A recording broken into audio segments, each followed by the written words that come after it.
सर्दी के मौसम पर हिंदी में 10 पंक्तियाँ।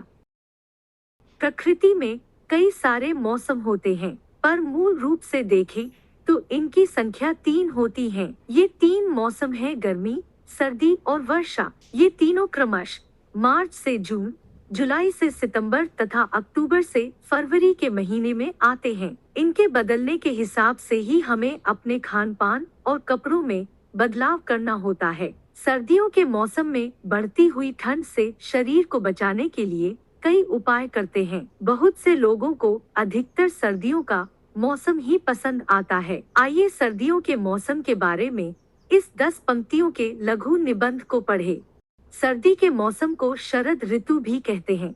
यह नवंबर से शुरू होकर फरवरी व मार्च के मध्य तक रहती है।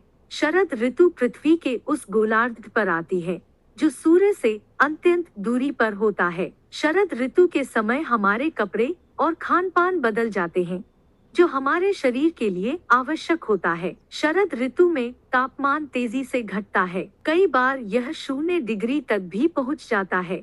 सर्दियों में घना कोहरे की वजह से अक्सर सूरज आकाश में कम दिखाई देता है। शरद ऋतु की अत्यधिक ठंड से बचने के लिए कई लोग आग लगाकर ऊष्मा ग्रहण करते हैं या हीटर आदि में बैठना पसंद करते हैं।